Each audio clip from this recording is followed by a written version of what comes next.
Salut la gang, ici, vidéo intéressante où est-ce qu'on va faire une démonstration de tout ce qu'on a appris. On est dans la partie 2. On a fait les trunks, les ports d'accès dans notre grosse topologie ici. Si tu sais pas de quoi qu'on parle, puis tu es déjà rendu dans la vidéo partie 2, puis tu n'as pas encore vu la partie 1, va voir la partie 1, ou du moins le résumé. Dans la partie 2 ici, nos trunks, nos ports d'accès, nos interfaces de gestion, donc interface VLAN 69 sont faites sur tous nos switches. Là, on est rendu à faire le routage inter-VLAN, puis routage route on a stick, puis les routes statiques qui vont avec. Les routes statiques, on va les faire rapidement, mais on va aller voir tout ça pour être capable d'améliorer notre réseau. Parce que là, en ce moment, le dilemme qu'on a, j'ai donné des adresses statiques à nos PC. PC prof 1 ou prof tout court, tu vois, il y a une adresse 192.168.2.100. Si j'essaie de pigner un appareil dans son réseau, ça marche parce que les trunks puis les ports, les VLAN sont bien configurés avec les ports d'accès. Si je fais ping 92.168, 2.101, qui est le PC Prof 2, ça marche. Je suis capable de rejoindre PC Prof 2. J'ai pas de passerelle par défaut, j'ai pas de routeur, donc je peux pas quitter mon réseau. Si j'essaie de pigner 3.5 et un autre PC, qui est le PC étudiant qui est dans un autre réseau, marche pas. Si j'essaie de pigner une switch ou de faire SSH à une switch, fait que ping 192, 168, 69.1, mettons la core 1, pas. 69.10, switch 1, il est directement connecté à nous, regarde, ça marche pas. Pourquoi? Le PC prof 1 n'est pas dans le même VLAN que le VLAN de gestion de la switch. Puis vu qu'il n'y a pas de routage, pas de routeur, on ne peut rien faire. Fait que les PC profs ne peuvent pas parler au PC étudiant, au switch, au DNS, au DHCP. Ils ne peuvent pas quitter le réseau, parler au PC admin, puis vente et admin ne peuvent pas se parler ensemble. Fait que seulement prof peut parler à prof, étudiant peut parler à étudiant, admin peut parler à personne littéralement, puis vente aussi. DNS, DHCP peuvent parler ensemble, puis les switch aussi, mais that's it. Fait qu'on est comme pas mal limité. On a besoin de routage pour pouvoir faire marcher notre bébelle. Fait que là, il y a deux manières principales de faire du routage. Il y en a une troisième qui est trop archaïque qu'on laisse faire, le routage hérité. Mais on peut faire du routage interVLAN via un commutateur multicouche ou du routage de type routeur sur bâton. Hein. On va aller voir les deux. On va faire les deux. Fait qu'ici, dans la topologie, on a un trunk ici de la switch 1 vers la core 1 qui autorise tous les VLAN. Si tu te rappelles la dernière vidéo, les trunks qui autorisent les PC prof ici à gauche, trunk qui autorise les PC étudiants, VLAN de gestion à droite. Les trois trunks entre les trois switches, là, le triangle des Bermudes, qui autorise toutes les VLAN de la section de gauche, le fait que prof, étudiant, gestion, et native VLAN logiquement aussi par défaut. Fait que tout ce qui nous manque, c'est configurer le routage sur la switch Core 1. Puis techniquement, tous les appareils ici à gauche devraient pouvoir se parler ensemble. Qu'est-ce qu'on a à faire? Conf T. Première étape à faire, il faut activer le routage. IP routing. En faisant ça, là, regarde, je vais faire do show IP route. Là, tu vois, j'ai déjà une route. Pourquoi? Ben, parce que si tu regarde, j'ai une route pour 192.168.69.0/24 directly connected VLAN 69. Do show IP interface brief. Regarde, j'ai créé déjà l'interface VLAN 69, j'ai donné une adresse. Là, tu vas me dire, OK, il faut faire une interface VLAN pour VLAN 2, 3, 69 si ce n'est pas déjà le cas sur toutes les switches. C'est pas ça que j'ai dit. Quand tu crées une interface VLAN, tu dis effectivement à ta switch, je veux que tu fasses partie de ce réseau-là. Si c'est une switch de couche 2, fait que si je fais interface VLAN 69, mettons que j'ai fait sur la switch 1, 2, 3, 4, puis la core 1, j'ai juste dit, hey, je veux que tu fasses partie du VLAN 69, du réseau VLAN 69. Fait que s'il y a d'autres appareils dans le VLAN 69, tu vas pouvoir communiquer avec eux.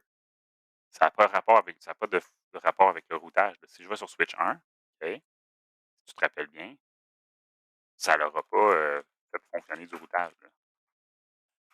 Show IP route, la commande n'existe même pas. Ok? Je ne peux même pas faire show IP route. Et si je fais conf T, je ne peux même pas faire IP routing, ça ne marchera pas, regarde. Ça ne marche pas. Fait que, do show IP interface brief, si tu regardes, j'ai l'interface de gestion Gavilan 69, elle est là, elle existe. Mais tout ce que ça a fait, c'est que la switch fait partie du réseau. C'est une switch de couche 2, elle ne peut pas faire de routage. Fait que le seul interface de gestion, interface VLAN qu'on crée sur une switch de couche 2, c'est celui pour gérer la switch à distance, pour qu'elle ait une adresse qu'on puisse lui parler. Ça sert juste à parler à la switch. Ça ne change rien pour son travail, elle va faire son travail de la même manière. Mais sur la core, vu qu'on a activé le routage, c'est comme un routeur. Quand tu actives une interface physique d'un routeur, puis que tu mets une adresse IP, tu fais no shutdown, puis tu fais choix IP route, boum, automatiquement, il y a des réseaux directement connectés, puis le routage marche. Si c'est un réseau distant qu'il faut configurer, on fait une route statique. Mais là, Pour la Core, elle est directement connectée au VLAN 2 parce qu'elle a un trunk ici puis elle a des PC ici.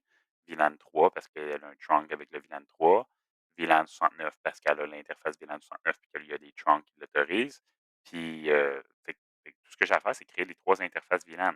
Hein, les deux supplémentaires, VLAN 2, VLAN 3. That's it. Tout le monde va pouvoir se pigner. Bien ça. Interface VLAN 2. Fait que là, pour l'interface VLAN 2, moi, c'est sûr, je vais lui donner l'adresse IP 192.168.2.1. Pourquoi? C'est la core qui fait le routage. C'est elle le routeur, c'est elle la passerelle par défaut. Fait que c'est à elle que je donne l'adresse point 1. C'est juste aussi simple que ça. Fait que qu'est-ce que je vais faire? No shutdown, non, prof, si je veux, IP address 192.168.2.1, 255, 255, 255.0. That's it. Vite. Interface VLAN 3, no shutdown, description, étude, IP address 92, 168, 3.1, 255, 255, 255.0. That's it. En faisant ça, vu que j'ai déjà activé IP routing, show IP route, regarde maintenant, j'ai 3 routes.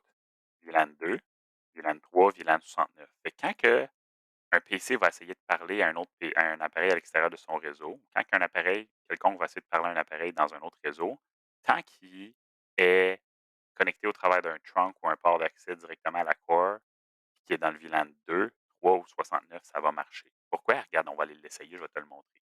Pendant simulation, Edit Filter, on va juste afficher les pings, protocole ICMP. C'est bien ça. La magie. La magie du cinéma, comme on dit. Prof 1, mettons, là, à cette heure, il veut pigner switch 1. Ça ne marchera pas. Ça ne marchait pas tantôt, on l'a essayé, regarde, 192, 168, 69.10, ça ne marchait pas. Là, regarde ce qui va se passer. OK? Là, je vais juste skipper. Je vais remettre en mode temps réel. Je veux qu'on passe par-dessus là, l'étape de reconnaissance, les affaires niaiseux. Là. Ça va prendre un peu de temps. Là. Boum. Bon, là, le ping, il marche. On retourne en mode simulation. On refait la même affaire. OK? Ça a marché ici, mais regarde bien. Là, j'envoie un ping. Ça, c'est juste un paquet SMP. Qu'est-ce qui se passe? Le ping s'en va à switch 1, mais le ping ne va pas à l'interface VLAN 69 tout de suite, même si on essaye de pinger cette adresse-là. Ils ne sont pas dans le même réseau. Le port ici est en mode accès dans le VLAN 2 pour le VLAN du prof. Qu'est-ce qu'elle va faire, la switch? Elle va l'envoyer à la corp sur le trunk parce que le trunk autorise le VLAN 2. C'est la couche 2. Il n'y a pas de routage encore. Puis là, la corp fait comme Hey, tu veux parler. Puis pourquoi que ça a été à la corp? Ben parce que quand on a fait un ping 192.168.2.100, ben, le PC du prof, il a dit Hey, je veux parler à un on a fait ping 192, 168, 69.10, excuse-moi. Fait que quand il a dit je veux pigner l'adresse de la switch 1, le PC prof, il a dit Hey, 192, 168, 69.10, là, c'est pas dans mon réseau, il faut que je parle à ma passerelle par défaut. Ben, sa passerelle par défaut, c'est qui? On a configuré manuellement 192, 168, 69.1, qui est la Core 1. Fait que là, la Core 1, vu qu'on a créé l'interface VLAN, elle fait partie de ce réseau-là. Et vu qu'on a activé le routage, ben là, la Core 1 reçoit le message, elle dit Ah, tu veux parler à Switch 1? Ben, ça tombe bien. J'ai un réseau directement connecté. Je fais partie du réseau aussi de la Switch 1. Si tu regardes la Core 1, là, Show IP Interface Brief, Pipe, Code VLAN, mettons. VLAN, de même. Bon, regarde. J'ai juste fait afficher les interfaces VLAN. Regarde, il y a une interface VLAN 2, 192.168.2.1, 3, 3.1, 69, 69.1. Fait que la Core 1 est connectée dans les 3 VLAN. Vu qu'il y a des trunks ici qui autorisent les VLAN en question, ben, les appareils ils vont envoyer des diffusions ou envoyer des pings, puis là, ils vont pouvoir traverser le trunk, se rendre à la Core 1 parce que c'est leur passerelle par défaut. Elle va regarder en arrière-plan logiquement, elle dit Ah, je peux parler à VLAN 69, parfait. Fait que là, le paquet, il sort de la Core 1, il retourne à Switch 1 avec comme étiquette le VLAN 69. Là, fait que là, il passe sur le trunk avec l'étiquette VLAN 69. La Switch répond. Là, l'étiquette, la Core 1 va vous dire Tu veux parler à prof? Ben, il faut que je te réétiquette avec le VLAN 2 parce que le prof il est dans le VLAN 2. Je le réétiquette. VLAN 2, boum. Là, j'arrive ici, ainsi de suite. Boum. Fait que c'est vraiment juste ça qui se passe. J'ai juste fait ça, là, puis là, regarde maintenant, là, maintenant que tu as vu l'explication. Je veux pigner serveur DNS 192, 168, 69, 69. Ça va marcher. Ça va me prendre quelques secondes là, à cause que y a un petit délai d'apprentissage. Mais là, tu vois, j'ai des replies. Ça marche. Je peux pigner tous les appareils. Fait que là, tout le monde ici, jusque-là, ils peuvent se pigner. Les profs, les étudiants, les switches, le DNS, DHCP, tout le monde dans les 3 réseaux 2, 3 et 69 peuvent se parler. Fait que ça, c'était le routage inter-VLAN avec un commutateur multicouche. C'est con, là. Si tu me dis: «Hey, c'est difficile, c'est stressant, ça marche pas bien», ben, arrête de me dire des menteries, je te crois pas. On va aller sur le routeur Branch 1. Branch 1, lui, va faire du routage de type router on a stick, routage sur bâton. Pourquoi? Ben, parce qu'on a 2 PC au travers de la switch adjacente ici, BS1, un dans le VLAN 4, un dans le VLAN 5. Il n'y a pas de commutateur multicouche, puis on a juste une interface vers de la switch au routeur. Fait qu'on a fait un trunk, puis on a autorisé le VLAN 4, 5. Puis, on va aller faire quoi? On va aller créer des sous-interfaces, puis on va aller configurer le router on a stick qui va faire exactement la même affaire. C'est juste au lieu d'être une interface VLAN, c'est des sous-interfaces d'une interface physique d'un routeur comme tu aurais appris traditionnellement. Moi, je trouve ça plus compliqué puis plus long, mais il y en a qui aiment mieux ça. C'est juste parce que tu es habitué au routeur. Il faut que tu t'habitues, puis tu ouvres tes horizons. Tu vas trouver ça tellement facile, le routage avec un commutateur multicouche après. Conf-T, l'interface en question, on va aller voir. Do show IP interface brief. L'interface en question physique associé, ça va être G001. OK? Fait que G001, fait qu'on va aller faire quoi? Interface G001, no shutdown, c'est déjà fait, on va faire exit. On va faire interface G001.4 pour le VLAN 4. On va faire encapsulation .1q4. Là, ça dit, hey, la sous-interface 4, c'est associé au VLAN 4. Fait que le trunk, les paquets qui viennent du trunk de la switch BS1, quand tu vois l'étiquette VLAN 4, c'est parce que c'est pour ta sous-interface 4. C'est juste ça que ça veut dire. Fait que là, je mets mon adresse IP, IP address 192, 168, 4.1, logiquement, 255, 255, 255.0 selon le diagramme. Je n'ai pas besoin de mettre no shutdown, mais je peux le faire si je suis parano. Après ça, je vais faire 001.5. Après ça, je vais faire quoi? Encapsulation .1q5. Je vais faire IP address 192, 168, 4, 5.1, 255, 255, 255.0. En faisant ça, c'est bien ça. Show IP interface brief. Là, on va élargir la console un peu. Et là, tu vois, j'ai G001, j'ai 4 5, là, regarde. J'ai l'adresse ici. J'ai les deux adresses pour la passerelle par défaut des deux PC, admin et sales. And show IP route. Là, regarde, ça va être propre. Là, tout ce que je vois, c'est un réseau directement connecté 4.0. OK. Puis là, je vois la sous-interface 1.4. Je vois 5.0, 1.5 directement connecté. Puis je vois la sous-interface 192.168.201.0 qui est l'interface entre R1 et Branch 1 qui est déjà configurée. J'ai mis l'adresse IP. Fait que là, juste en faisant ça, admin va pouvoir parler à son routeur, sales va pouvoir parler à son routeur. Donc, admin et sales vont pouvoir parler ensemble. Donc, si on l'essaye, OK. Admin a l'adresse, si je regarde les adresses, il y a l'adresse 4.10, puis sales a 5.10. Puis je vais aller sur admin, puis je vais aller pigner sales. MD, ping, 592, 168, 5.10. On attend, on va avancer le temps un peu. Boum. Tu vois, les pings ont marché. Ça marche, juste en ayant fait ça. Pourquoi? Parce que là, il passe par le routeur l'envoie à l'autre sous interface, revient. Là, vu que c'est étiqueté avec le bon VLAN, le trunk l'envoie, la switch l'envoie au bon VLAN, puis la vie est belle, tout est beau. Fait que là, en ce moment, là, tous les PC ici peuvent faire l'ensemble, tous les PC ici peuvent parler ensemble, mais là, les PC qui sont tous ici là, ne peuvent pas parler aux PC qui sont là-bas. OK? Pourquoi? Ben, le routeur ici, Branch, ne connaît pas les réseaux ici. Le routeur 1, il y a plein de réseaux qu'il ne connaît pas. Core 1, il y a plein de réseaux qu'il ne connaît pas aussi, c'est-à-dire les réseaux là-bas. Fait que je vais le faire rapidement. Je te montre la liste des réseaux qu'on doit configurer, mais on ne se cassera pas la tête avec ça.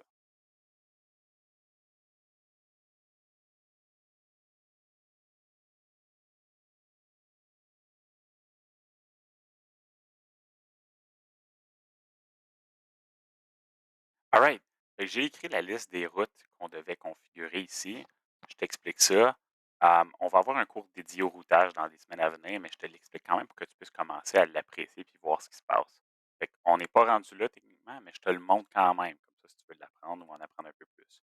La règle pour faire du routage statique, c'est super simple. C'est vraiment pas plus sorcier que ce que je vais t'expliquer là.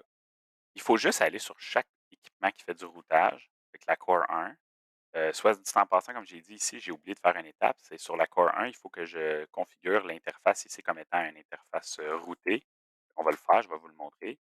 Interface do show IP, do show NDP, neighbor, parce que je me rappelle plus, il est où? R1, c'est G101. OK, interface G1/0/1, no switch port.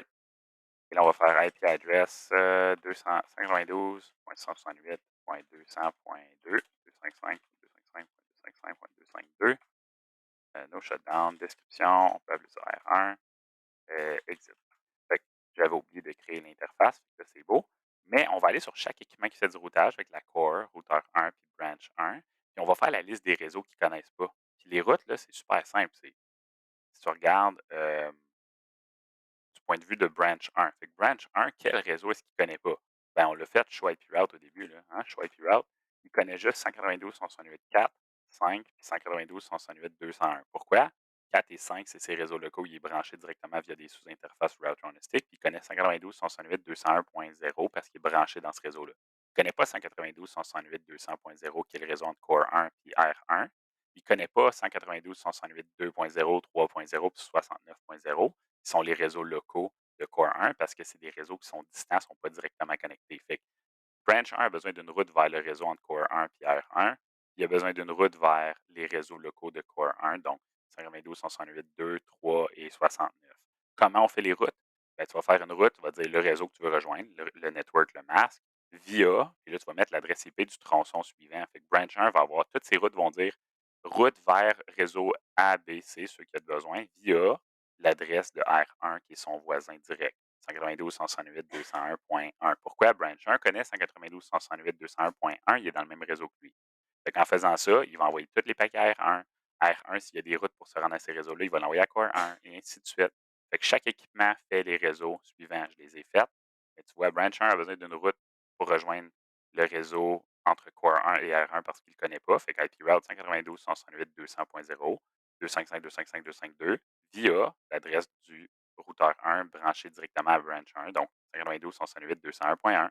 Puis les trois réseaux de Core 1, IP route 192.168.2.0, 3.0, 69.0 avec un masque via 192.168.201.1 qui est l'adresse de R1 branchée directement dans branch 1. Je fais la même affaire pour R1 puis pour Core 1. Fait que si je te montre la liste de Core 1, de R1, R1, il a besoin de la liste des réseaux, d'une route vers les trois réseaux locaux de R1, de Core 1 parce qu'il ne connaît pas. Il ne connaît pas 192, 168, 2, 3 et 69 parce qu'il n'est pas branché dans ces réseaux-là directement. Fait que via l'adresse ici de Core 1 branché direct dans R1. Puis les LAN de branch 1, il ne les connaît pas, les deux réseaux locaux de branch 1. Fait qu'il fait une route via cette adresse ici. Core 1 fait une route vers le réseau ici entre R1 et branch 1 via l'adresse ici. Et deux routes vers les réseaux locaux de branch 1 via l'adresse ici aussi. Une fois que ça c'est fait, on a fini. Toutes les communications devraient marcher. Fait que je vais copier-coller mes routes directement tout de suite. Puis on se retrouve dans 2 minutes pour faire les tests.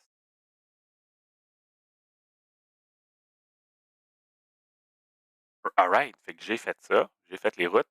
Maintenant, si on teste, on va aller faire un test. On va essayer de pigner de prof 1 vers admin 1. On va faire le test ultime. Sinon, tu testes tous les appareils sur ton tronçon, sur ton chemin pour voir où ça bloque. Ping, 592, 168, 4.10. On va aller voir si ça marche. On avance un peu le temps.